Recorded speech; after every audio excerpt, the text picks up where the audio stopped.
Are you getting started with a project? It could be a new design, a new test method, or continuous improvement. If so, you've got to have an objective, a definition of what it is you're trying to accomplish. If it's not defined well, it could lead to getting results you weren't aiming for or missing the results of what you're trying to do.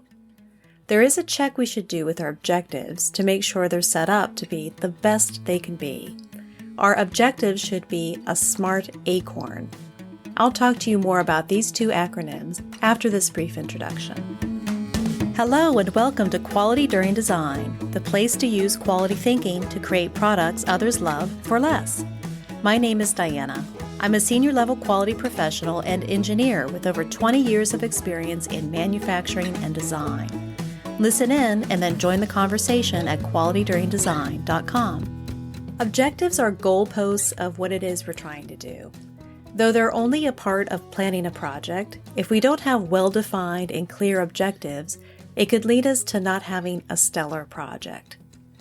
There are two checks to ensure objectives are set up properly, and they're both acronyms, SMART and ACORN. I've found SMART in lots of places, but I've only seen ACORN in one. I like to combine them because they cover slightly different viewpoints of what a good objective should be. They don't conflict, they complement each other. Let's talk about both. SMART is the one that you're probably familiar with. Its acronym letters mean specific, measurable, achievable, relevant, and time-specific or time-bound. Let's review each of these. Specific. We need to get specific in our objectives in order to be able to plan and move ahead. Getting specific allows us to create tasks, assign people to them, and start setting target completion dates. Measurable. Our goals need to be able to be measured. We need to measure as we go through our project to make sure we're on the right path, and so we know when we've reached success. Achievable.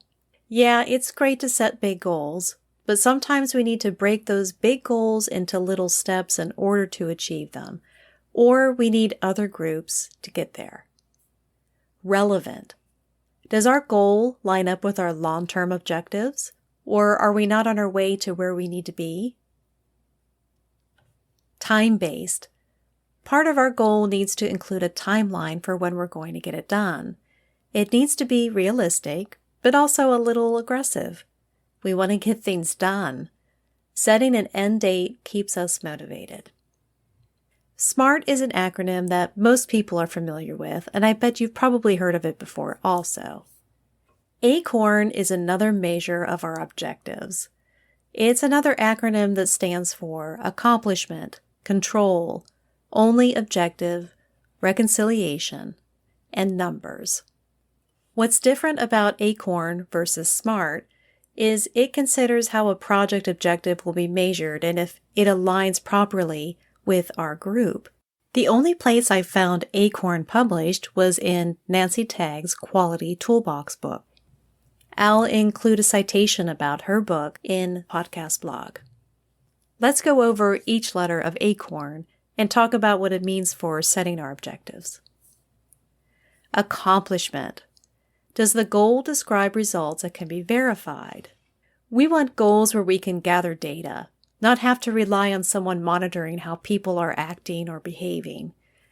People are not a root cause, and pointing fingers doesn't help anyone. Control.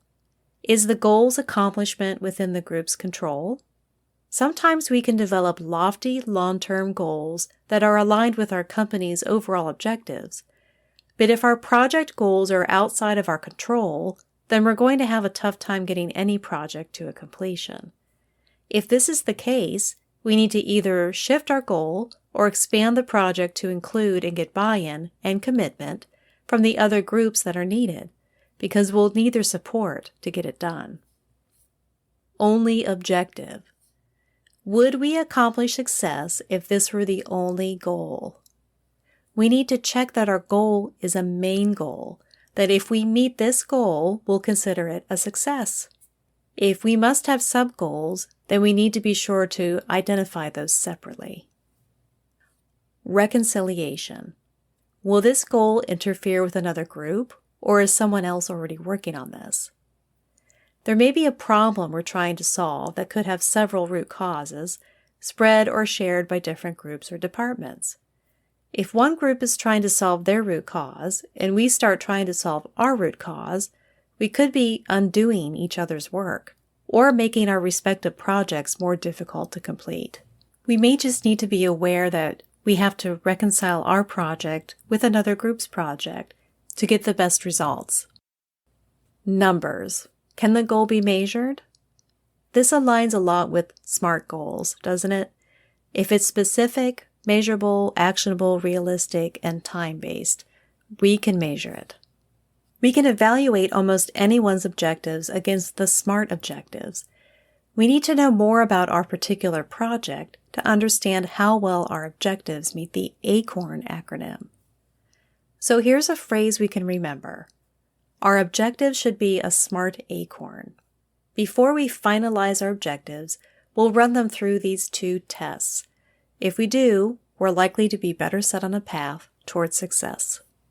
Please visit this podcast blog and others at qualityduringdesign.com. Subscribe to the weekly newsletter to keep in touch. If you like this podcast or have a suggestion for an upcoming episode, let me know. You can find me at qualityduringdesign.com, on LinkedIn, or you could leave me a voicemail at 484-341-0238. This has been a production of DIANNA Enterprises. Thanks for listening.